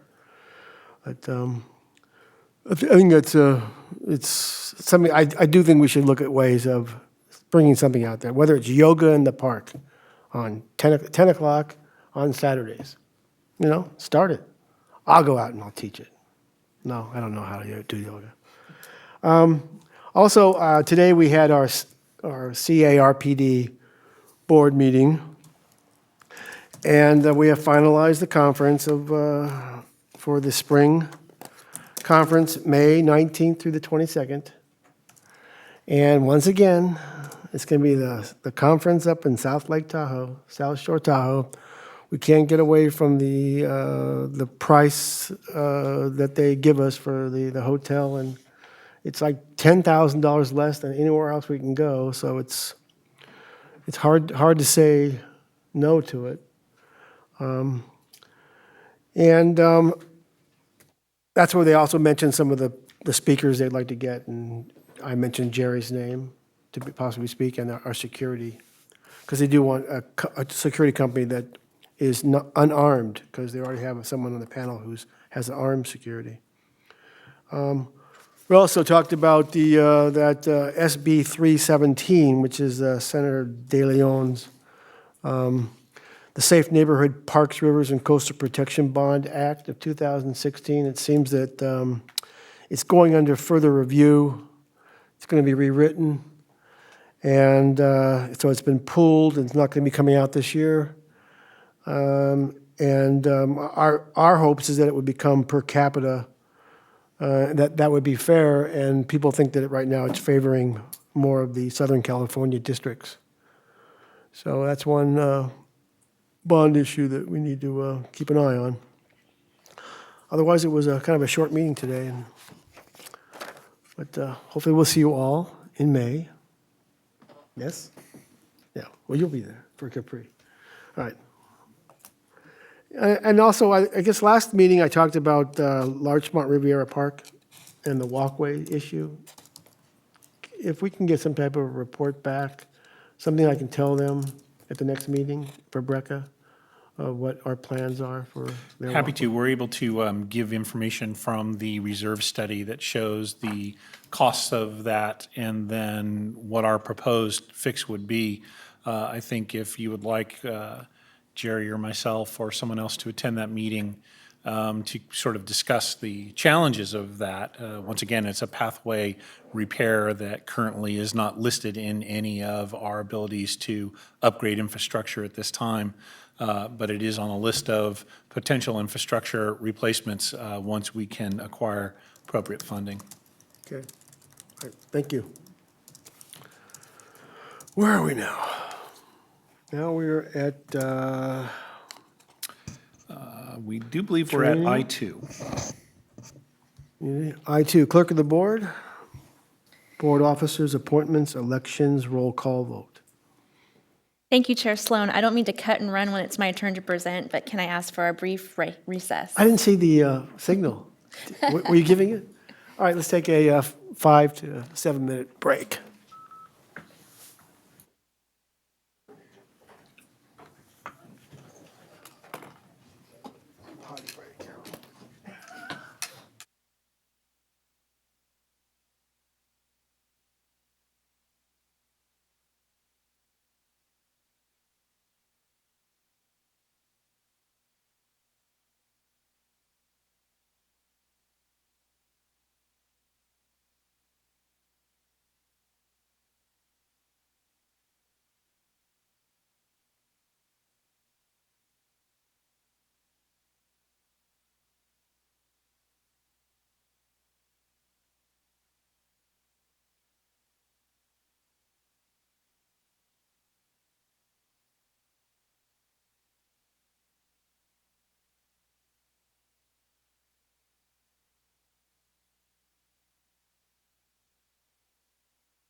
All right, Andrea, you want to take your seat? Oh, you're going to sit there now? Okay.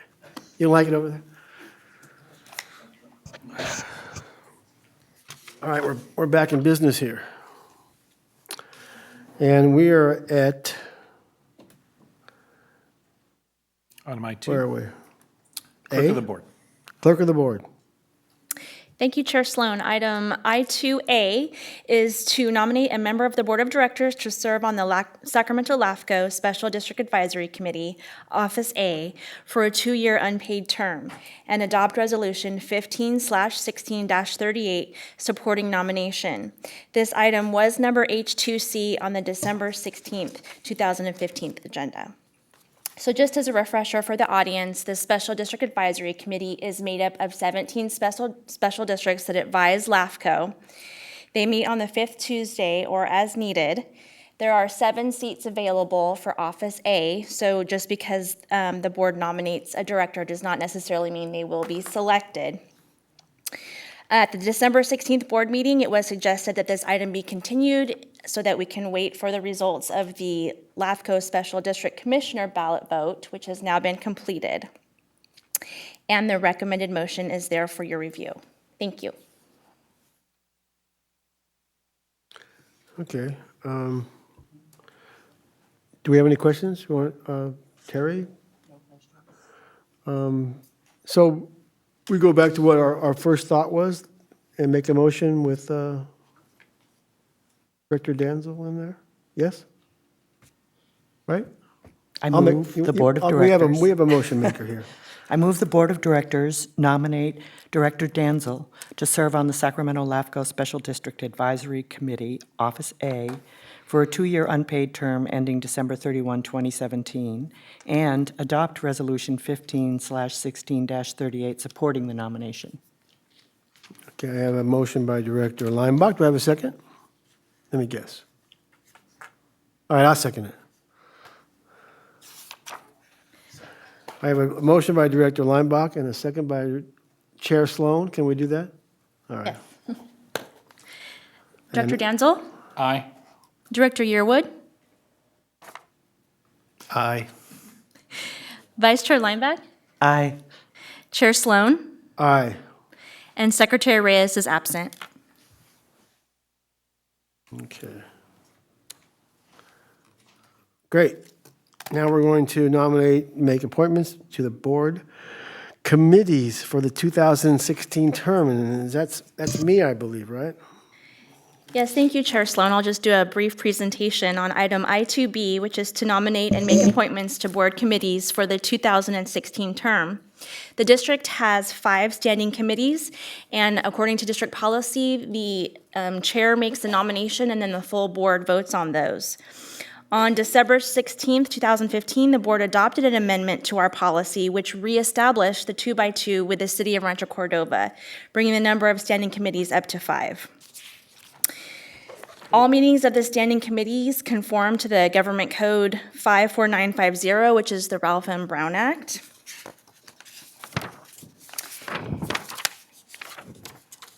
And we're going to do this by committee, so it will be done one at a time and voting each separately. Okay. Thank you. So I'm going to go in order as what I have on my piece of paper here. So we'll start off with I nominate Directors Reyes and myself, Rick Sloan, to the School District 2x2 Committee for the 2016 term. Can I get a motion to approve this? I'll second the motion. Oh, You're making the motion. Oh, wait a second, okay. And roll call vote? Director Danzel? Aye. Director Yearwood? Aye. Vice Chair Lineback? Aye. And Chair Sloan? Aye. Secretary Reyes is absent. Okay. And I have talked to her. I would like to nominate Directors Lineback and Reyes to the Budget and Finance Committee for the 2016 term. Can I get a second on that? I'll second that. I have a motion by Director Sloan, and I have a second by Director Yearwood. Roll call vote. Director Danzel? Aye. Director Yearwood? Aye. Vice Chair Lineback? Aye. Chair Sloan? Aye. And Secretary Reyes is absent. Okay. I'd like to nominate Directors Yearwood and Danzel to the Capital Improvement and Park Construction Committee for the 2016 term. Can I get a second on that? I will second that nomination. Roll call vote. Director Danzel? Aye. Director Yearwood? Aye. Vice Chair Lineback? Aye. Chair Sloan? Aye. And Secretary Reyes is absent. Yeah, well, I'd like to nominate Directors Lineback and Danzel to the District Policies Committee for the 2016 term. Can I get a second on that? I'll second that. A second by Director Yearwood. Roll call vote. Director Danzel? Aye. Director Yearwood? Aye. Vice Chair Lineback? Aye. Chair Sloan? Aye. And Secretary Reyes is absent. Okay, regarding the 2x2 with the City of Rancho Cordova, I'm going to also add an alternate to this position. I'd like to nominate Directors Yearwood and myself to the CRPD, City of Rancho Cordova 2x2, with Director Danzel standing in as alternate. Can I get a motion, second on that? I will second that motion. I have a second by Director Lineback. Roll call vote. Director Danzel? Aye. Director Yearwood? Aye. Vice Chair Lineback? Aye. Chair Sloan? Aye. And Secretary Reyes is absent. Great, thank you. I'll go back to here now. So now we're at Item C. item C. Thank you, Chair Sloan. Item I2C, I'm very excited to bring to you this evening. It is to review proposals and provide direction to the clerk of the board on meeting minutes and agenda software. Staff recommends that the Board of Directors change the format of the minutes and pursue acquiring agenda software for the district. We discussed this a little bit at the last meeting, and I wanted to present to you the different types of minutes that are typically used. They are action, verbatim, and discussion minutes. Currently, the board has historically preferred discussion minutes in order to capture and preserve more in detail in writing for future reference and understanding of the actions of the board. Currently, the process I use is to do this through transcribing the audio recordings, but as you know, this has become very tedious and inefficient, and the minutes have become backlogged. So at the December 16th meeting, the board directed me to bring back options for solutions. In addition to the minutes being a historical record of the meetings, they are also legal records, and for this reason, we want to drift away from using action minutes. The audio and video recordings make verbatim minutes unnecessary. So I provided 3 possible options for your consideration. The first is to transition from discussion minutes to a hybrid form, which is to primarily record the action minutes with critical discussion points included. The second option is to transition from discussion minutes to action minutes only. And the third option, if you desire, is to continue with the current course. In order to deal with backlog minutes, staff recommendation is that action minutes be accepted in the interim. And then regarding agenda software, there are many benefits to these programs. One of them is that action minutes can be produced in real time at the meeting. It also makes agenda production much easier. In terms of fiscal impact, there is no direct fiscal impact associated with changing the format of the minutes, except that it will save staff time and increase efficiency. I did do preliminary research on the costs for agenda software, and one of the companies said the base amount was $5,000 per year. If you so desire, I will continue to research agenda software with a proposal for fiscal year 2016-17. And then I have a recommended motion for you there, should you choose to address those 3 items. Thank you. Questions, Director Danzel? I do. Secretary Lauterbach, because of your other job, your real job, I have to look to you for guidance on this, because this isn't something that I deal with on a day-to-day basis other than our normal board packages and what I've seen for the last 5+ years. So I look to you for a recommendation on this, because I mean, for me, the only thing, Ms. Jones, I would have like to have seen the differences that I would have, I know what we see here, but what would the hybrid actually look like? What would the, action look like versus what we see today? That's the only thing I have that I have to say there. But so Secretary Lineback, I'm looking to you for. Actually advice. comparing different types of minutes, it's almost easier for the board to see the same meeting given to them in the minutes of each variety, rather than different entities' minutes, one in this format and one in another, because you're not really comparing things side by side. I have a personal dislike of action-only minutes. Now, that's just personal. Okay. Because I feel like when the public reads them, it doesn't tell them anything. There was a motion and a second and a vote. There was a motion and a second and a vote. And it's really, in my opinion, not very transparent. Verbatim minutes are a waste of everybody's time. And in verbatim minutes, you realize just how poor our grammar is in speaking sometimes. I like the idea of a hybrid, but I think the process of transcribing the meeting and then coming up with discussion highlights to go along with the action is a lot of work. It's more work than verbatim minutes because you've turned it into verbatim and then you've condensed it down. So I'm wondering if there's a software that helps you not just produce action minutes, but helps you with the highlights without going through the,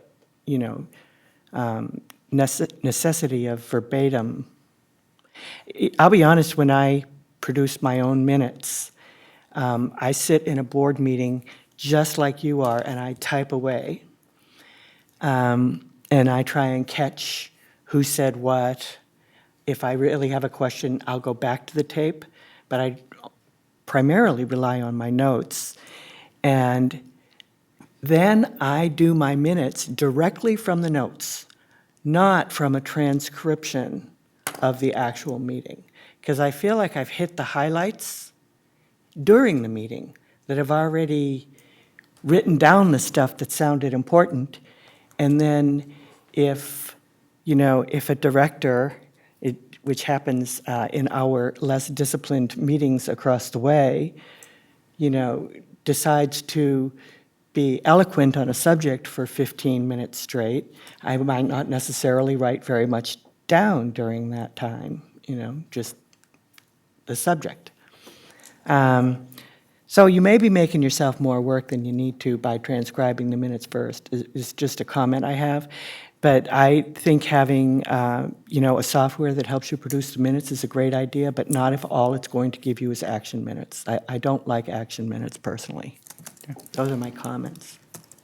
Thank you, Secretary. Like I said, I'm looking for something because I see what we have and I see what we've had for years. And so I wanted to see what other agencies are doing. But I have to agree with, Vice Chair Lineback. At Fulton El Camino, we do not do action-only minutes.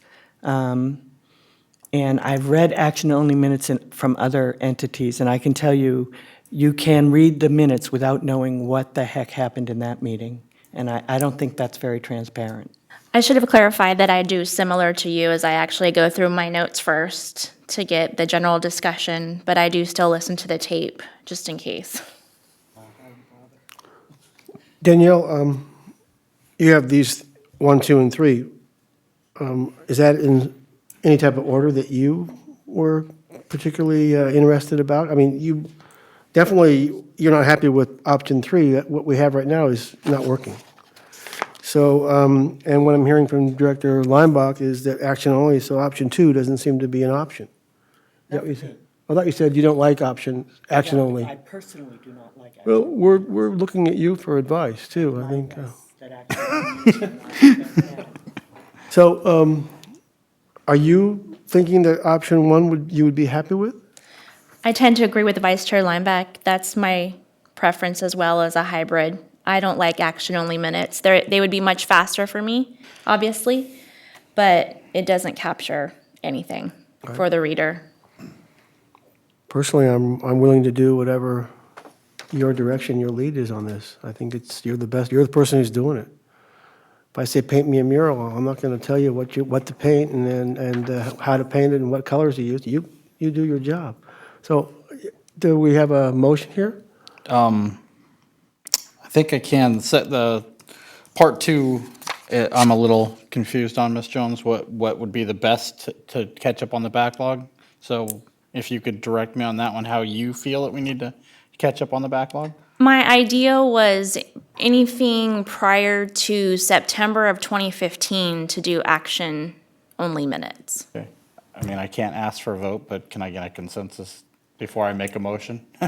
It's my opinion that's a reasonable way to catch up. So I move the Board of Directors approve a change in the format of minutes to a hybrid and direct the backlog of minutes to go to an action minutes and direct staff to continue researching options for the agenda software. A motion by Director Danzel. Do I have a second on that? I will second that. Okay, roll call vote? Director Danzel? Aye. Director Yearwood? Aye. Vice Chair Lineback? Aye. Chair Sloan? Aye. And Secretary Reyes is absent. Thank you. You're welcome. Big smile on your face. All right, so let's go into J, comments by staff on non-agenda items. Currently, you have had already been delivered to you department head reports, so there will be none there. You have my report in front of you. You will notice extremely sparse. We had plenty of time off for the holidays, so very little actual meeting additional notes on top of that. Happy to answer any questions or any concerns since the development of this report. I wanted to, actually, I noted at the time that I did my report that I wanted to circle back around. I sent an email out to the board members in regards to what Matt Goodell had covered. And I just wanted to give you a quick update on the Hagen Pool, just for some clarification, because Matt had covered that in his report. After consultation with the staff and legal counsel, we felt that the need to hold the Hagen Pool bid contract was significant enough. Legal counsel is still reviewing the bid contract documents. We're also still waiting to hear from our financial consultants, as Matt had mentioned, on potential financing plan for the district. We've just received the 14-15 draft, once again, of the audit report, and the audit is critical to any potential financing of the project. The draft audit will be presented to the board for approval at the next informational board meeting, where you'll also meet our auditor and be able to ask and answer any questions. Due to the importance of this project, staff is making sure that we present to the board complete information in order to make the best informed decisions. As noted in previous meetings, there is room in the calendar for us to have been able to push this off again. So wanted to just update the board on that, and happy to answer any additional questions. Okay. Questions? For any, okay. No one has questions for you. He didn't do anything, really. Didn't get in trouble, didn't do anything good, so we're good to go there. Great. So let's move on to district, that was your report? That is correct. Right, okay. Communications, K1, articles. You guys have to see all these articles in here? Once again, everything that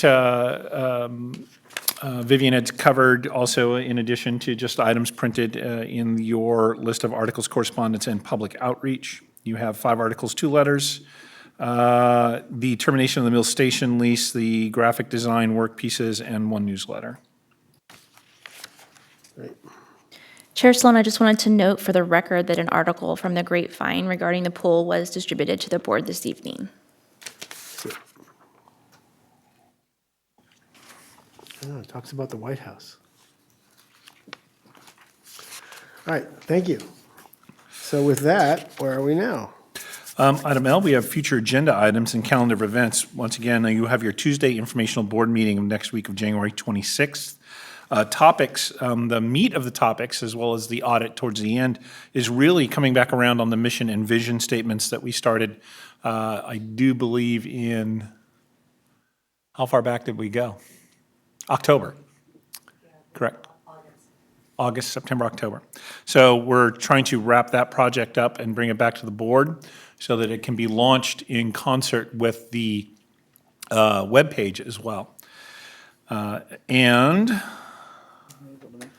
Regular board meetings on February 17th, 2016. Some of the items that will be covered is your mid-year budget work sessions, the CRPD board nominations, and district administrator employment agreement, and final evaluation. 1:30.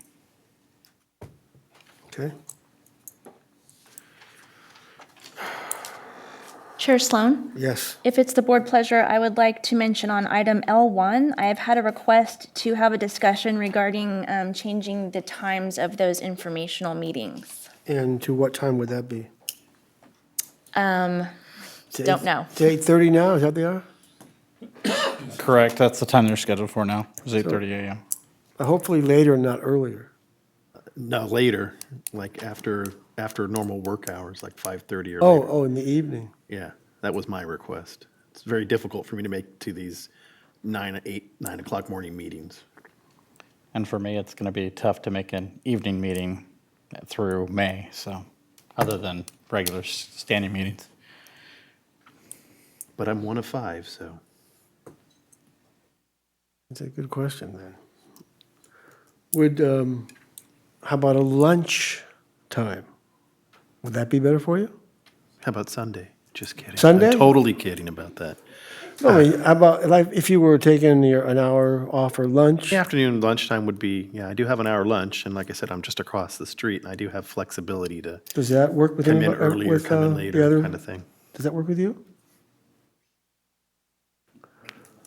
I can make it work. Again, I'm one of 5, okay? Of course, is that way, I have to ask the district, because that's employees now are going to be working on their lunch break? You know, we'd almost prefer, I think, to adjust our lunch break in rather than adding another after-hours meeting. I think I'm very cognizant of the amount of time staff spends outside our regular hours of operation. We do a number of evening, Vivian and I are out quite often at HOAs. I know Diane is got a lot of evening hours, Jerry as well.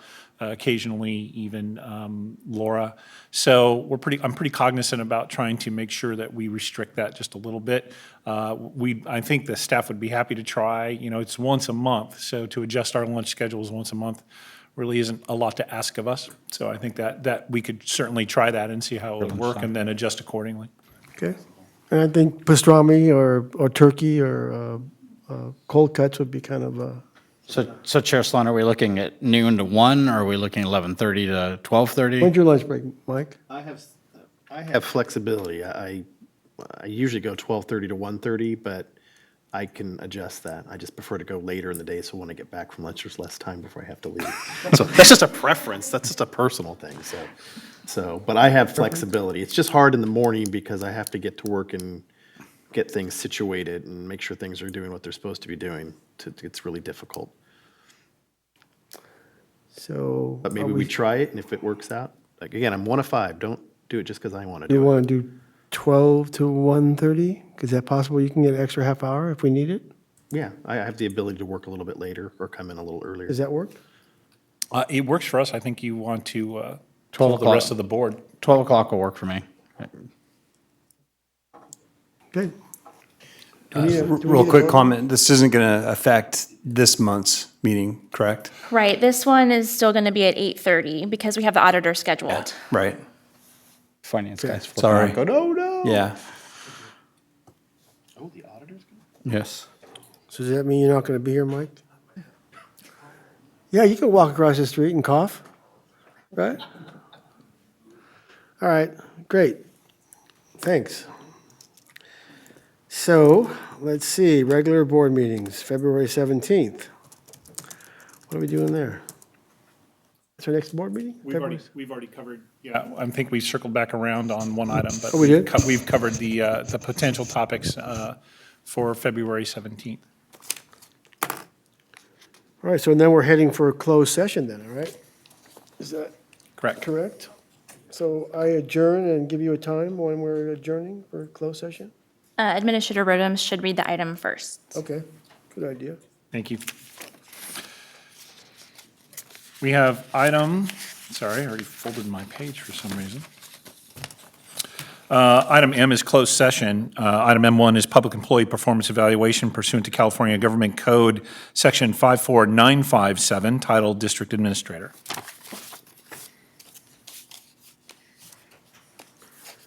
Okay, with that, we're going to recess to closed session, and the time is 8:38. Right?